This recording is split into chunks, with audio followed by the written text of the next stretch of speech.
Hi hello welcome to జిఎయిట్ news. Nizamabad జిల్లా ఇందల్వాయ్ మండలంలో గన్నారం అనేటటువంటి ఒక గ్రామం ఉంది. ఆ గ్రామంలో దాదాపు 70 సంవత్సరాల నుంచి మాదిగలు ఒక 38 గుంటల భూమిలో ఒక చిన్న గుడిసెలాగా ఏర్పాటు చేసుకొని, అక్కడ వాళ్ళు ఒక బోరేసుకొని, కొన్ని చిన్న చిన్న వసతులు కల్పించుకుని జీవనం సాగిస్తూ ఉన్నారు. అంటే మాదిగ కులానికి సంబంధించినటువంటి వాళ్ళకి ఏదైనా అవసరం ఉంటే ఆ స్పేస్‌లో ఆ 38 గుంటల్లో ఉన్నటువంటి వసతుల్ని వాళ్ళు ఉపయోగించుకుని జీవనం సాగించడానికి 70 సంవత్సరాల నుంచి వినియోగిస్తున్నటువంటి భూమి అది. మీ అందరికీ బాగా తెలిసే ఉండొచ్చు. నిజామాబాద్ ఇంకా ఉమ్మడి నిజామాబాద్, ఉమ్మడి కరీంనగర్ జిల్లాల్లో వీడీసీ విలేజ్ డెవలప్‌మెంట్ కమిటీలని జెప్పేసి కొన్నున్నాయి. ఆ కమిటీలు చేసేటటువంటి అరాచకాల గురించి నేను గతంలో గూడా వివిధ సందర్భాలలో వీడియోస్ చేసిన. సో, ఆ వీడీసీలు ఇప్పుడు ముఖ్యంగా ఈ ఇష్యూలో ఇన్వాల్వ్ అయ్యి ఉన్నారు. 70 సంవత్సరాల పాటు మాదిగలు ఇది మా భూమి అని జెప్పేసి ఇక్కడ బతుకుతూ, దీని చుట్టూ వాళ్లకు ఒక రకమైనటువంటి సదుపాయాలను ఏర్పరచుకున్నారు గదా! వాటన్నింటిని భంగం కలిగిస్తూ, అక్కడ ఉన్నటువంటి బోరును పగలగొట్టడము, అక్కడ ఉన్నటువంటి గుడిసెను కూల్చడం ఇలాంటివి చేసి ఇది మా భూమి అని జెప్పేసి కబ్జా జేయజూసారు వీడీసీలు. అయితే ఇక్కడ మనం గమనించాల్సిందేంటంటే, కేవలం భూమి కబ్జాతోటి ఇది ఆగలేదు. భూమి కబ్జా ఎందుకు అంటే గూడా ఒక రీజన్ ఉంది. భూమి ఎక్కువ ధర పలుకుతుంది అనేటటువంటి కారణంతో ఆ భూమి మాదిగలకు పోవడం ఎందుకు? మనం చేజిక్కించుకుంటే దాన్ని అమ్ముకుంటే మంచి డబ్బులొస్తాయి గదా! అనేటటువంటి ఉద్దేశంతో విలేజ్ డెవలప్‌మెంట్ కమిటీలనేటివి దాష్టీకానికి ఒడిగట్టినాయి. ఇందులో భాగంగానే మాదిగలను పనుల్లోకి రానివ్వకపోవడం ఇలాంటివన్నీ జరిగినాయి. అసలు గ్రౌండ్‌లో ఏం జరిగింది అనేటటువంటి అంశాన్ని తెలుసుకోవడానికి నిన్న ఇద్దరు అడ్వకేట్స్ ఇంకొక టీము వెళ్ళిండ్రు ఇందల్వాయి గ్రామం అదే గన్నారం గ్రామంలోకి. సో, అక్కడ వాళ్ళు ఏం చూసిండ్రనేది ఒకసారి డైరెక్ట్‌గా అడ్వకేట్ దగ్గర మాట్లాడి తెలుసుకుందాం. తర్వాత మనం మిగతా అంశాల్ని డీల్ చేద్దాం. సో, అడ్వకేట్ అర్బాజ్‌కి నేను కాల్ చేస్తున్నా ఇప్పుడు. అతను ఏమంటారు? అతన్ని అడుగుదాం బేసిక్‌గా అక్కడ ఏం జరిగింది అని జెప్పేసి. హలో! హలో! చెప్పండి. అడ్వకేట్ అర్బాజ్ గారు మాట్లాడుతున్నారా? అవునండి. సార్ నిన్న మీరు గ్రౌండ్ రిపోర్ట్‌కెళ్ళిండ్రు గదా! ఫ్యాక్ట్ ఫైండింగ్‌కి గన్నారం గ్రామంకి. అవునవును. ఎల్లినుండే మేడం. అక్కడ 38 గుంటల భూమికి సంబంధించి వివాదం ఉంది అని జెప్పేసి వినిపిస్తుంది. ఇంతగా అక్కడ ఏం జరిగింది? ఇష్యూ ఏంటి సార్? మేడం అది 38 గుంటలు గాదు. దాదాపు 1 ఎకరం భూమికి సంబంధించిన వివాదం జరుగుతుందక్కడ. ఓకే. ఏంటంటే అది దాదాపు ఒక 70 సంవత్సరాల నుండి ఆ గ్రామానికి చెందిన మాదిగ కులస్తులకు పరంపోగు భూమి ఆ గ్రామంలో ఉన్నది. ఓకే. అక్కడ కులవృత్తి చేసుకొని, అక్కడ బర్రెలు కాసుకోవడానికి, చనిపోయిన జంతువులను కోయడానికి ఆ స్థలాన్ని యూజ్ చేసేది. ఓకే. అప్పట్లో తాతలు చనిపోతే గూడా శ్మశానం గూడా అదే స్థలాన్ని వాళ్ళు వాడినారు. హ్మ్. అది అప్పటినుంచి గ్రామంలో వాళ్ళకే ఉంది. సో, వాళ్ళు చెప్పిన విషయాలే మీకు చెప్తున్నా మేడం. ఓకే. 2020లో దాన్ని మొత్తం చనువు చేయించుకొని ఆ స్థలాన్ని మంచిగా మార్చేసి ఏదైనా సంఘ భవనం నిర్మాణం చేద్దామనే ఉద్దేశంతోని మొత్తం జేసీబీలు పెట్టి వాళ్ళు పని కూడా చేసేది. దానికోసం ఒక 10 నుంచి 15 లక్షలు ఖర్చు పెట్టుకున్నారంట వాళ్ళు. ఓకే. మాదిగలు. ఇప్పుడు మాదిగ కులస్తులు. ఓకే. ఆ సంఘం వాళ్ళు మొత్తం ఆ గ్రామంలో ఉన్న మాదిగ కులస్తులు అందరు. ఓకే. సో, ఆ తర్వాత ఏం జరిగిందంటే అది ఇప్పుడు ఒక విలువ ఖరీదుగా కనబడుతుంది. గ్రామంలో ఉన్న కొంతమంది ఆధిపత్య వర్గాల భావజాలం ఉన్న మనుషులకు. ఓకే. ఇట్లాంటి భావజాలం ఉన్న మనుషులందరూ బీడీసీ అని ఒక కమిటీని ఏర్పాటు చేసుకుంటున్నారు. ఇది నిజామాబాద్ జిల్లా వ్యాప్తంగా ఎక్కువగా నడుస్తున్నది. విలేజ్ డెవలప్‌మెంట్ కమిటీ అని పేరిట ఒక కమిటీగా ఏర్పాటు చేసి దౌర్జన్యాలు చేస్తున్నారు. ఓకే.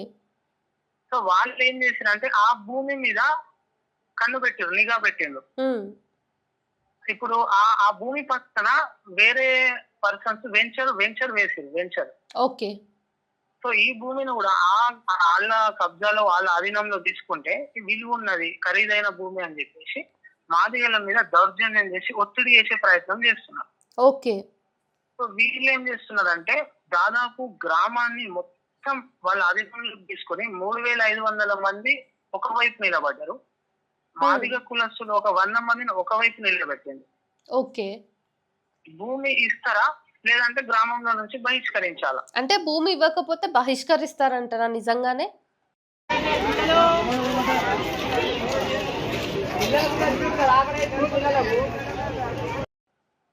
బహిష్కరించారు మేడం అక్కడ. ఇప్పుడు పరిస్థితులు చాలా దారుణంగా ఉన్నాయి. వీడీసీలకి ఇప్పుడు బహిష్కరించే హక్కు ఉంటదా? వాళ్ళు పూర్తిగా లీగాలిటీ లేని కమిటీలు అవి, ఇల్లీగల్, ఉమ్, చట్టబద్ధత లేని కమిటీలు అవన్నీ. ఉమ్, ఉమ్. వీళ్ళు దౌర్జన్యం చేయడానికి వీళ్ళు సొంతగా చట్టాన్ని చేతిలో తీసుకునే విధంగా ఏర్పాటు చేసుకురు వీళ్ళు. ఓకే.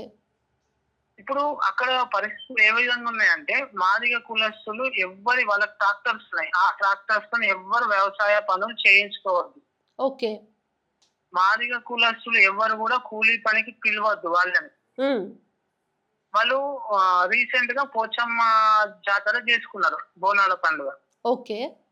సో వాటికి కుండలు తెచ్చుకునే అవసరం ఉంటది కుమ్మరి కులస్తుల దగ్గరికి వెళ్ళి. ఉమ్, అక్కడ కుండలు కూడా వాళ్ళకి ఇవ్వద్దని ఆ కుమ్మరి కులస్తుల మీద ఆంక్షలు పెట్టింది. ఓకే. అంటే ఇదంతా వివక్ష కదా. పూర్తి కంప్లీట్ డిస్క్రిమినేషన్ కదా మేడం. అవుదే. రాజ్యాంగం ఏం చెప్తుంది, ఆర్టికల్ 14 ఏం చెప్తున్నది, వీళ్ళు చేసే పని విధానం ఏంది, దీనిపైన పోలీసుల సమక్షంలో కూడా అక్కడ గొడవలు జరిగినాయి. ఓకే. పోలీసులు కూడా చూస్తూ ఊరుకుంటున్నారు తప్ప జిల్లా యంత్రాంగం కావచ్చు, అక్కడ ఉన్న పోలీసులు కావచ్చు, ఎలాంటి చర్యలు తీసుకుంటలేరు. ఉమ్. అంటే ఎవరైనా విజిట్ చేసిండ్రా అధికారులు, ఎవరైనా గ్రామంకి వచ్చి ఇట్లా జరుగుతుంది కదా అని చెప్పి? ఎలాంటి, నేను నిన్న పోయిన విషయంలో ఎలాంటి విజిట్ వాళ్ళు చేయలేరు మేడం. ఓకే. మేమే నిన్న పోలీస్ స్టేషన్ కి వెళ్ళడం జరిగింది. అక్కడ ఇందల్వై పోలీస్ స్టేషన్ ఉన్నది. ఓకే. వెళ్తే మేము రిపోర్ట్స్ రాస్తున్నాము, కమిషనర్ గారికి మేము అవి నివేదికలు ఇస్తాము, ఉమ్. దానిపైన మేము పూర్తి దర్యాప్తు చేస్తున్నాము అని కాలయాపన చేస్తున్నారు అంతే. అంటే ఎఫ్ఐఆర్ నమోదైందా సార్? ఈ వివక్ష, ఈ బహిష్కరణకు సంబంధించి ఎలాంటి ఎఫ్ఐఆర్ జరగలేదు మేడం. అట్రాసిటీ కేసు నమోదు అవ్వలేదా? అవ్వలేదు. ఈ బహిష్కరణకు సంబంధించి ఎలాంటి ఎఫ్ఐఆర్ అవ్వలేదు. ఓకే. ఇంతకు ముందు భూ వివాదంలో వీళ్ళు అక్కడ ఉన్న వీడీసీకి సంబంధించిన ఒక 50 మంది సభ్యులు మాదిగ కులస్తుల పైన దాడి చేసిండు. ఓకే. దారుణంగా మహిళలను కూడా కొట్టిన సందర్భాలు ఉన్నాయి అక్కడ. వాటిపైన ఎఫ్ఐఆర్ జరిగింది. ఓకే. కానీ ఏదైతే ఈ బహిష్కరణ జరిగిందో గ్రామంలో, అంటే వీళ్ళు విలేజ్ లోకి రావద్దు, ట్రాక్టర్స్ వీళ్ళ ఎవరికి పని చెప్పొద్దు, వీళ్ళని కూలీలుగా ఎవరు పని ఇవ్వద్దు, వీళ్ళకు కుండలు ఇవ్వద్దు, వీళ్ళు హోటళ్ల వైపు రావద్దు, గ్రామంలో ఎవరు వీళ్ళతో మాట్లాడవద్దు, మాట్లాడితే 1,00,000 రూపాయలు జరిమానా. ఇట్లా ఎవరి మీద జరిమానా వేశారా సార్ ఇప్పటి వరకు? వేసారు మేడం. ఒక బీసీ సంబంధించిన పర్సన్ ఓకే. ఈ మాదిగ కులస్తుడైన ఒక ట్రాక్టర్ తోని అతను కల్టివేషన్ చేయించిందంట, దున్నడం ఉంటది కదా. అంటే ఒకసారి కాంప్రమైజ్ అయ్యిందా ఇష్యూ ఒక్కసారైనా? కాలే మేడం, కాంప్రమైజ్ అవ్వలే. ఇప్పటికి ఇదే పరిస్థితులు ఆ గ్రామంలో ఉన్నాయి. ఓకే. మీరు గ్రౌండ్ రిపోర్ట్ కోసం ఎవరు వచ్చినా క్లారిటీగా కనబడతాయి. ఓకే. ఓకే. అయితే చెప్పండి, ఎవరెవరి మీద అయితే ఫైన్ పడ్డది, ఎవరి మీద ఫైన్ వేశారు? అయితే అక్కడ ఒక బీసీ మునురు కాపు సంబంధించిన వ్యక్తి మాదిగ కులస్తుడైన ఒక పర్సన్ తోని కల్టివేషన్ చేయించిండు, ల్యాండ్ దున్నడం చేయించిండు.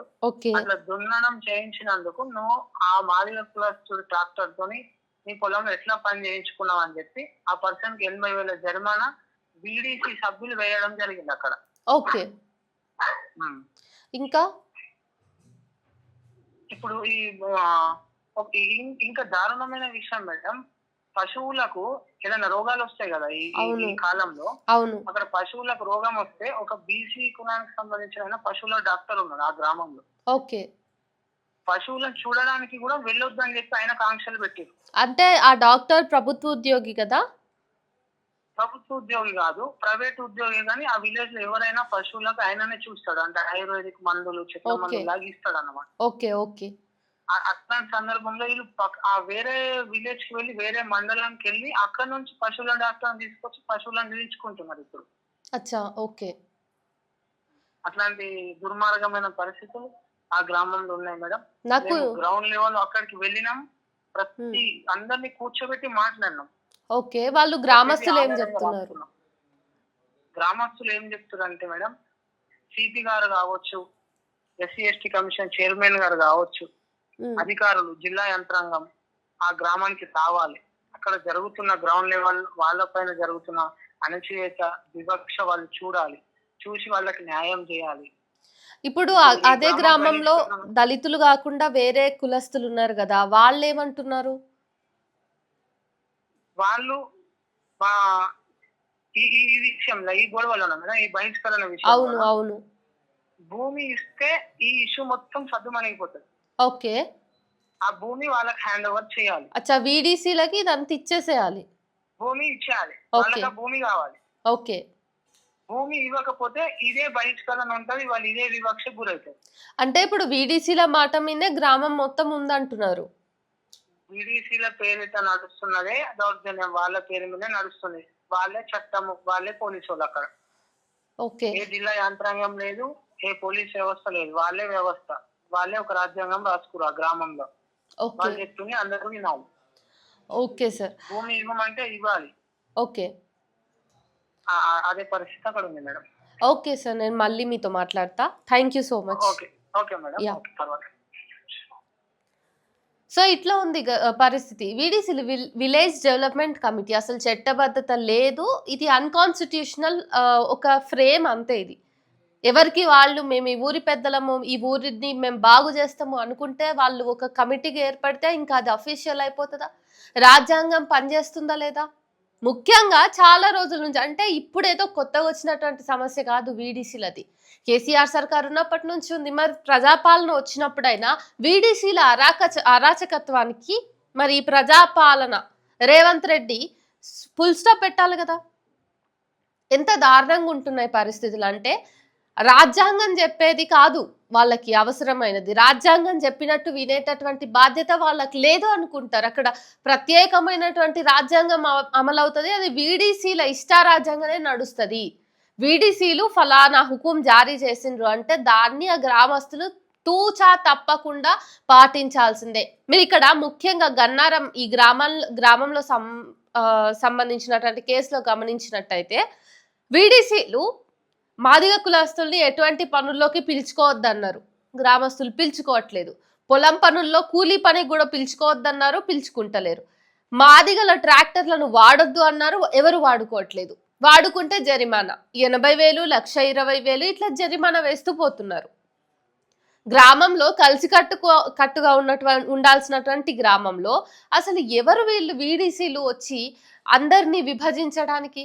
వాళ్లకు భూమి ఇస్తే తప్ప ఇలాంటి గొడవలు తగ్గవు అని చెప్పేసి ఇంత కాన్ఫిడెంట్ గా ఆ గ్రామంలో వాళ్ళు ఒక రకమైనటువంటి అంటే వాళ్ళు ఒకటి క్రియేట్ చేసిండ్రు భయాన్ని. అంటే ఎట్లా చూడాలి?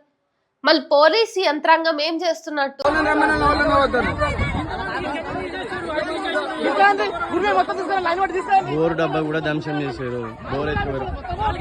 దళితుల మీద చెయ్యిబడ్డా, వాళ్ళని మాట అన్నా, వాళ్ళ భూముల్ని కబ్జా చేసినా, ఇవన్నీ చేసినప్పుడు వాళ్ళు ఎవరైతే ఇవన్నీ చేస్తున్నారో వాళ్ళ మీద అట్రాసిటీ కేసు ఫైల్ అవ్వాలి కదా.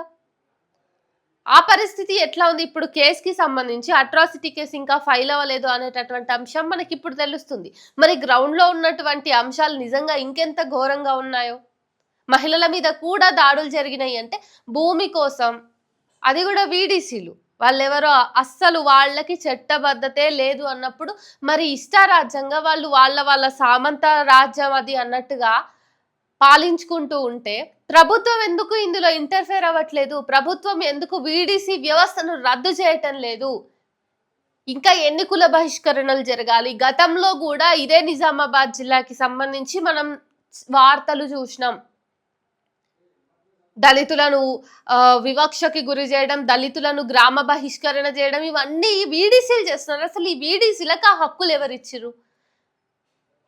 ఒక కులస్తులు మొత్తం కులంని మీరు బహిష్కరణకి గురయ్యారు, మీరు ఊర్లోకి రావద్దు, మీరు ఊర్లోకి వస్తే ఇంత కట్టాలి, ఇట్లా ఇదంతా ఎవరు చెప్తున్నారు? వాళ్ళకి ఇవన్నీ రూల్స్ ని పాస్ చేసేటటువంటి హక్కు ఎక్కడిది? వాళ్ళకి ఏం అర్హతలు ఉన్నాయి? వాళ్ళు ఏమైనా ప్రభుత్వంలో భాగమా? ప్రభుత్వంలో భాగమైతే కూడా బహిష్కరణ అనేది చేసేటానికి హక్కు ఉండదు. అట్లాంటిది ఒక అన్ఆథరైజ్డ్ కమిటీ ఇట్లా ఇష్టారాజ్యంగా ఆధిపత్యాన్ని చెలాయిస్తామంటే ఎట్లా? వీడీసీల వ్యవస్థని మీరు బాగా గమనించినట్టయితే అగ్రవర్ణాల్లో ఉన్నటువంటి వాళ్ళది ఆధిపత్యం ఉంటుంది. ఆ ఆధిపత్య కులాలన్నీ కలిసి ఎవరైతే ఎక్కువ పవర్ లేకుండా డబ్బులు లేకుండా ఉన్నటువంటి ఎస్సీల మీద ముఖ్యంగా విరుచుకుపడతారు. ఎస్సీల తర్వాత బీసీల మీద.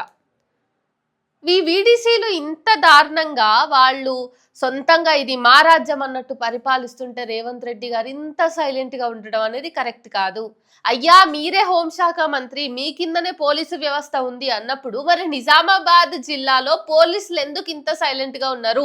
వీడీసీలు యథేచ్ఛగా వాళ్ళు ఒక రాజుల్లాగా పాలిస్తుంటే పోలీసులు ఎందుకు వాళ్ళ మీద చర్యలు తీసుకోలేకపోతున్నారు? కేసులు పెట్టి ఇంటరాగేషన్ ని ముందుకు తీసుకెళ్లి ఇన్వెస్టిగేట్ చేసి చట్టబద్ధంగా వాళ్ళు ఎందుకు శిక్షించలేకపోతున్నారు? అంటే ఈరోజు రేవంత్ రెడ్డి ప్రభుత్వం ప్రజాపాలన అని చెప్తూనే ఈ వీడీసీల అరాచకత్వాన్ని కొనసాగిస్తోందా? ఒకప్పుడు గ్రామాల్లో దొరలు ఉండేవాళ్ళు, జమీందారులు ఉండేవాళ్ళు. ఈ వీడీసీలు ఏమి దొరలు జమీందారుల కంటే తక్కువకి తీసిపోలేదు. వీళ్ళు కూడా అదే రకమైనటువంటి పాలన వ్యవస్థను కంటిన్యూ చేస్తున్నారు. ఈ వీడీసీల రాజ్యాంగం ఎట్లా ఉంటుందంటే భారత రాజ్యాంగానికి పూర్తి భిన్నంగా ఉంటూ ఈ వీడీసీల రాజ్యాంగంలో కుల వివక్షత ఉంటది. వాళ్ళు చెప్పిందే వేదం. మనువుకు పరాకాష్ఠలాగా మనువుకు మరో ఉదాహరణలాగా వీళ్ళు ముందుకెళ్తారు. పైగా వాళ్ళకి ఎక్కడ లాభం ఉంటే అక్కడ వాళ్ళ ఆ డబ్బుల్ని దోచుకోవడానికి ప్రజల్ని కంట్రోల్ చేస్తూ ఉంటారు. ఆలయంలోకి దళితులు వస్తే ఈ వీడీసీలకి మంట. ఎవరి పనులు వాళ్ళు కుల వృత్తులు చేయడానికి కూడా వీడీసీలు అడ్డం వస్తారు. గతంలో గౌడ కులస్తులు కళ్ళు గీయొద్దు అని చెప్పేసి వీళ్ళే రూల్ పాస్ చేసిరు. అంటే స్వతంత్రమైనటువంటి దేశంలో, అది కూడా రాజ్యాంగం ఉన్నటువంటి దేశంలో నాకు ఇష్టమైనట్టుగా నేను రూల్స్ పాస్ చేయడానికి ఉండదు కదా. అట్లాంటిది ఒక అన్ఆథరైజ్డ్ కమిటీగా ఫామ్ అయ్యి వాళ్ళు ప్రజల మీద వాళ్ళ ఇష్టాలను వాళ్ళ స్వలాభానికి సంబంధించినటువంటి అంశాలను ఎట్లా రుద్దుతారు? ఎట్లా హుకుములు జారీ చేస్తారు? దళితుల మీద ఇంత ఊచకోత జరుగుతుంటే, వాళ్ళ భూమిని లాక్కుంటూ ఉంటే, వీడీసీల పేరుతో దౌర్జన్యాలు చేస్తూ ఉంటే ఎందుకు ఇంకా రేవంత్ రెడ్డి మౌనంగా ఉన్నాడు? ఈ అంశాలు ఏవి రేవంత్ రెడ్డి దాకా చేరలేదా? వీటిని కవర్ చేయడానికి ఏ మీడియా ముందుకు రాదా? చూద్దాం. ఇంకా గ్రౌండ్ లెవెల్లో ఏమవుతున్నాయి అనేటటువంటివి తెలుసుకుని మీ ముందుకు తీసుకొని వచ్చే ప్రయత్నాన్ని నేను చేస్తాను.